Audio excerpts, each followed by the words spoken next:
तुम ही हृदय में प्राण में राधे, तुम ही हृदय में प्राण में, निस दिन तुम ही हो ध्यान में।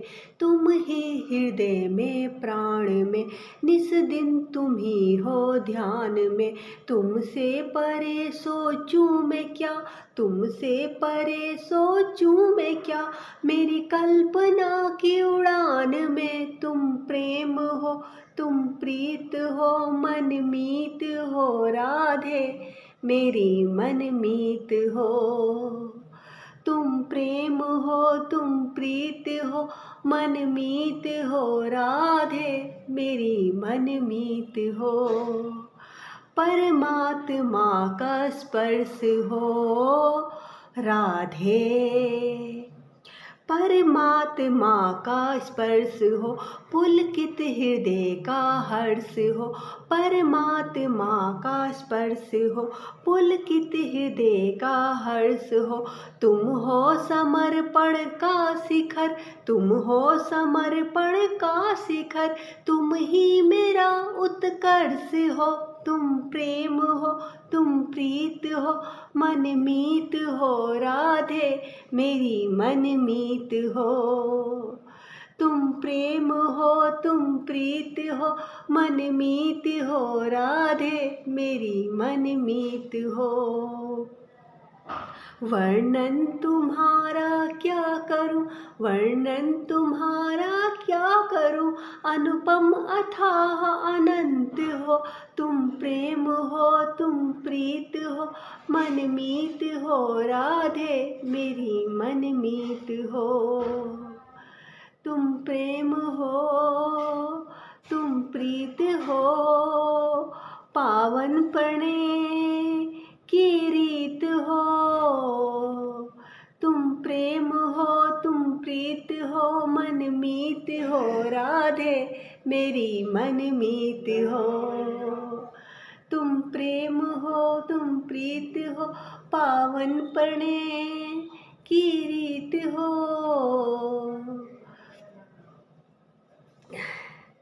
गीत गोविंद हिंदी में। नंद कुमार रसिकों के सिरमौर एवं प्रीत रीत में पूर्ण निपुण हैं। उनके नीले शरीर में चंदन लगा है एवं वे सुंदरता रूपी अमृत के रस के सार स्वरूप हैं। उनके सिर पर मणिमंडित स्वर्ण का मुकुट शोभित हो रहा है एवं उसमें झूमता हुआ मोर का पंख लगा हुआ है। उनके बाल अत्यंत ही घने काले और घुंघराले हैं। गालों पर मकर के समान मणि जटित कुंडल झूल रहा है। गंड नर विहार कर रही हैं। उनकी सुंदर भुएं अत्यंत ही टेढ़ी हैं तथा कामदेव के धनुष को भी लज्जित करने वाली हैं। उनकी आँखों की चितवन में अमृत विष एवं मदिरा भरी हुई है तथा उनकी मधुर मुस्कान बरबस मन को हर लेती है। उनके गाल अत्यंत ही गोल तथा उनकी नासिका में सुंदर बेसर एवं मुक्ताहल शोभित हो रहा है। उनके शरीर रूपी बादल में पीतांबर बिजली के समान फहराता हुआ सुशोभित हो रहा है। उनके वक्षस्थल पर गुंजमाल, वनमाल एवं अनेक प्रकार के मणियों के हार शोभायमान हो रहे हैं। उनके दोनों हाथों में कंकड़ तथा कमर में किंकड़ी एवं लाल रंग की कांचनी अलंकृत हो रही है। उनके चरणों के नख मणि के सौंदर्य से चंद्रमा भी लजा रहा है तथा मधुर पायल की ध्वनि भी हो रही है। उनके चंचल नेत्रों के कटाक्ष से समस्त ब्रज गोपियां मोहित हो रही हैं। उनके प्रत्येक रोम की सौंदर्य से। गीत गोविंद जिसका अंतिम पद स्वयं श्री कृष्ण ने पूरा किया। भगवान जगन्नाथ जी का ही स्वरूप माने जाने वाले महाकवि जयदेव द्वारा रचित महाकाव्य गीत गोविंद की महिमा का वर्णन कौन कर सकता है, जिस पर रीझ कर स्वयं भगवान श्री कृष्ण ने अपने हाथ से पद लिख कर उसे पूरा किया। जयदेव जी और उनकी पत्नी पद्मावती श्री कृष्ण प्रेम रस में डूबे रहते थे। जयदेव जी को भगवान के दशावतारों के प्रत्यक्ष दर्शन हुए थे। भगवान जगन्नाथ जी का ही स्वरूप माने जाने वाले महाकवि जयदेव द्वारा रचित महाकाव्य गीत गोविंद की महिमा का वर्णन कौन कर सकता है, जिस पर रीझ कर स्वयं भगवान श्री कृष्ण ने अपने हाथ से पद लिखकर उसे पूरा किया। जयदेव जी और उनकी पत्नी पद्मावती श्री कृष्ण प्रेम रस में डूबे रहते थे। जयदेव जी को भगवान के दशावतारों के प्रत्यक्ष दर्शन हुए थे। जब भगवान श्री कृष्ण ने लिखा गीत गोविंद का अंतिम चरण एक दिन भावावेश में जयदेव जी ने देखा कि यमुना तीर पर कदम के नीचे भगवान श्री कृष्ण मुरली हाथ में लिए मुस्कुरा रहे हैं। तभी उनके मुख से यह गीत निकला। बस यहीं से गीत गोविंद काव्य का आरंभ हो गया। इसमें प्रभु की श्रृंगार रस से पूरित ललित लीलाओं का वर्णन है। जयदेव जी जब गीत गोविंद लिख रहे थे तब एक बार उनके मन में श्री राधिका के मान का प्रसंग आया। उसमें भगवान श्री कृष्ण ने अपनी प्रिया के चरण कमलों को अपने मस्तक का भूषण बताकर प्रार्थना की कि इन्हें मेरे मस्तक पर रख दीजिए। इस भाव का पद जयदेव जी के हृदय में आया पर उसे मुख से कहते हुए तथा अपनी पत्नी पद्मावती द्वारा ग्रंथ में लिखाते हुए वे सोच में पड़ गए कि इस गुप्त रहस्य को कैसे प्रकट किया जाए। इस कारण कविता का अंतिम चरण पंक्ति पूरा नहीं हो पा रहा था।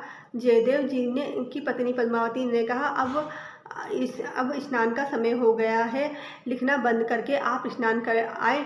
जयदेव जी ने कहा, पद्मा, मैंने एक गीत लिखा है पर इसका अंतिम चरण ठीक नहीं बैठता कि मैं क्या करूं। पत्नी ने कहा, इसमें घबराने की कौन सी बात है, गंगा स्नान से लौटकर शेष चरण लिख लीजिएगा।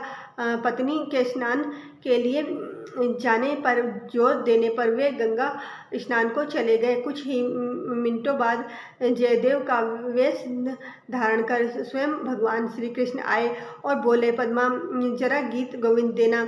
पद्मा ने आश्चर्यचकित होकर कहा, आप स्नान करने गए थे ना, बीच से ही कैसे लौट आए? महामायावी किंतु भक्त वत्सल भगवान श्री कृष्ण ने कहा, रास्ते में ही अंतिम चरण याद आ गया, इसी से लौट आया। पद्मावती ने कलम और दवात दिए। जयदेव वेशधारी भगवान ने लिखकर कविता पूरी कर दी। फिर पद्मावती से जल मंगाकर स्नान किया और पद्मावती के हाथ का भोजन ग्रहण कर पलंग पर विश्राम करने लगे। पद्मावती भगवान की पत्तल में बचा प्रसाद पाने लगी। इतने में ही गंगा स्नान करके जयदेव जी लौट आए। पति को इस प्रकार आते देखकर पद्मावती चौंक गई। जयदेव भी पत्नी को भोजन करते देखकर आश्चर्यचकित हो गए। जयदेव ने पूछा, पद्मा, आज तुम मुझे भोजन कराए बिना कैसे भोजन कर रही हो? पद्मावती ने कहा, यह आप क्या कह रहे हैं? आप कविता का शेष चरण लिखने के लिए रास्ते से ही लौट आए थे। कविता पूरी करने के बाद अभी तो स्नान पूजन के बाद भोजन करके आप लेटे थे। जयदेव ने जाकर देखा, पलंग पर कोई नहीं सो रहा था। वे समझ गए आज अवश्य ही भक्त वत्सल भगवान की कृपा हुई है। फिर उन्होंने भगवान द्वारा लिखा कविता का शेष चरण देखा तो मन ही मन कहा, यही तो मेरे मन में था पर मैं संकोचवश लिख नहीं पा रहा लिख नहीं रहा था। फिर वे दोनों हाथ उठा कर रोते रोते पुकारने लगे, हे कृष्ण, हे नंद नंदन, हे राधा वल्लभ, हे ब्रजांग माधव, है गो कुल रतन, है करुणा सिंधु, है गोपाल, है प्राण प्रिय। आज फिर अपराध से इस किंकर को त्याग कर केवल पद्मा का मनोरथ पूर्ण किया है। इतना कहकर जयदेव जी पद्मावती की पत्तल से श्री हरि का प्रसाद उठाकर खाने लगे। पद्मावती ने अपनी जूठन खाने से रोका भी, पर प्रभु प्रसाद के लोभी जयदेव जी ने उसकी एक ना सुनी। इस घटना के बाद जयदेव जी संकोच छोड़कर उसी गीत को गाते और मस्त घुमा करते, और उस गीत को सुनने के लिए नंद नंदन उनके पीछे पीछे छिपकर चलते रहते थे। भक्त का प्रेम ईश्वर के लिए महापास है, जिसमें बंधकर भगवान भक्त के पीछे पीछे घूमते हैं। इस भगवत प्रेम में ना ऊंच है ना नीच है, ना छोटा है ना बड़ा है, ना मंदिर है ना जंगल, ना धूप है ना चैन तो बस प्रेम की पीड़ा, इसे तो बस भोगने में ही सुख है। यह प्रेम भक्त और भगवान दोनों को समान रूप से तड़पाता है। एक बार एक माली की लड़की खेत से बैंगन तोड़ते हुए गीत गोविंद के 5वें सर्ग की इस अष्टपदी को गा रही थी। उसके मधुर गीत को सुनने के लिए भगवान जगन्नाथ उस लड़की के पीछे पीछे घूमने लगे। उस समय भगवान ने अत्यंत महीन ढीली पोशाक धारण की हुई थी, जो कांटी में उलझकर फट गई। लड़की का गाना खत्म होने पर जगन्नाथ जी मंदिर में पधारे तो उनके फटे वस्त्रों को देख कर पुरी का राजा जो उनके दर्शन के लिए आया था बड़ा आश्चर्यचकित हुआ। राजा ने पुजारियों से कहा, ठाकुर जी के वस्त्र कैसे फट गए? पुजारियों ने कहा, हमें तो कुछ मालूम नहीं है, यह कैसे हुआ? जब भगवान ने स्वयं सब बात पुजारी को स्वप्न में बता दी। राजा ने भगवान के गीत गोविंद के पदों को सुनने की रुचि जानकर बालिका को पालकी भेजकर बुलाया। उस बालिका ने भगवान के सामने नृत्य करते हुए उसी अष्टपदी को गाकर सुनाया। तब से राजा ने मंदिर में नित्य गीत गोविंद के गायन की व्यवस्था कर दी। साथ ही पुरी में ढिंढोरा पिटवा दिया कि चाहे कोई अमीर हो या गरीब, सभी गीत गोविंद की अष्टपदियों का इस भाव से गायन करें कि स्वयं सुगल सरकार श्री राधा कृष्ण इसे सुन रहे हैं। जगन्नाथपुरी के एक अन्य राजा ने श्री कृष्ण लीलाओं की पुस्तक बनवाकर उसका नाम भी गीत गोविंद रख दिया। राजा के चापलूस ब्राह्मण जब ब्राह्मण सब जगह ये प्रचार करने लगे कि यही असली गीत गोविंद है। असली पुस्तक का निर्णय करने के लिए दोनों गीत गोविंद की पुस्तकें भगवान जगन्नाथ जी के मंदिर में रख दी गई। दूसरे दिन जब पट खुले तो भगवान ने राजा की पुस्तक दूर फेंक दी और जयदेव कृत गीत गोविंद की पुस्तक को अपनी छाती से चिपका रखा था। यह देखकर राजा समुद्र में डूबने जब चला तब भगवान ने आकाशवाणी की कि तुम समुद्र में मत डूबो, तुम्हारी पुस्तक के बाहर श्लोक जयदेव कृत गीत गोविंद के 12 सर्गों में लिखे जाएंगे, जिससे तुम्हारी प्रसिद्धि भी संसार में फैल जाएगी। ऐसा माना जाता है कि गीत गोविंद की अष्टपदियों का जो कोई नित्य पठन और गान करे उसकी बुद्धि पवित्र और प्रखर होकर दिन प्रतिदिन बढ़ती है। साथ ही इन अष्टपदियों का जहाँ प्रेम से गायन होता है वहाँ उन्हें सुनने के लिए श्री राधा कृष्ण अवश्य विराजते हैं और प्रसन्न होकर कृपा दृष्टि करते हैं। ऐसी कृपा करो कृपा मई राधे, तुझे भूलूं नहीं पल भर राधे। राधे गोविंद गोविंद राधे राधे, राधे गोविंद गोविंद राधे राधे।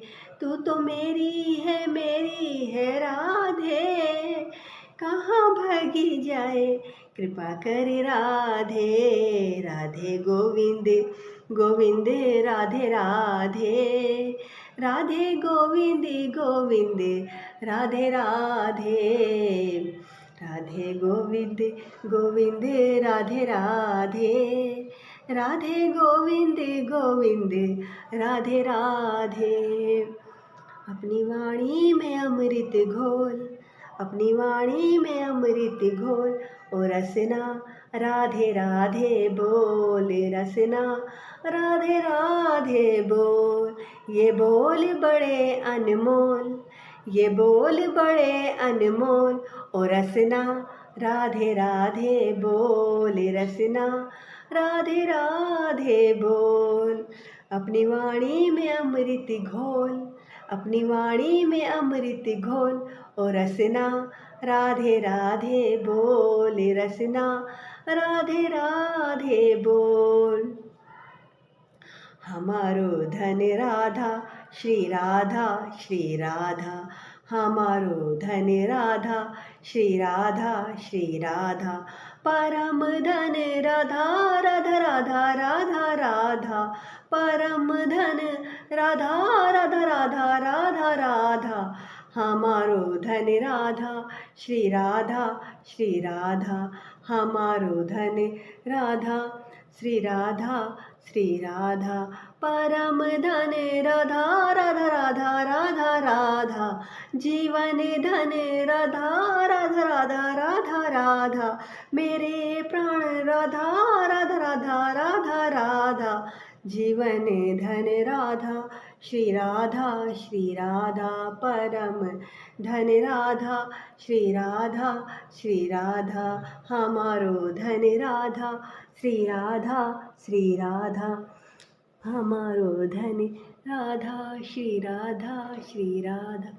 कुटिया भी ले लो, सामान भी ले लो, बदले में चाहे मेरे प्राण भी ले लो। कुटिया भी ले लो, सामान भी ले लो, बदले में चाहे मेरे प्राण भी ले लो। ये राख की ढेरी है, मेरो है बरसाना श्री राधा रानी मेरी है, मेरी है। मेरो है बरसाना श्री राधा रानी मेरी है, मेरी है। मेरो है बरसाना किशोरी जी तो मेरी है, मेरी है। मेरो है बरसाना। एक दिन देखी मैंने निज वन में, एक दिन देखी मैंने घेवर वन में, एक दिन देखी मैंने घेवर वन में, जो सखियों ने घेरी है, घेरी है। मेरो है बरसाना श्री राधा रानी मेरी है, मेरी है। मेरो है बरसाना किशोरी जी तो मेरी है, मेरी है। मेरो है बरसाना श्री राधा रानी मेरी है, मेरी है। मेरो है बरसाना।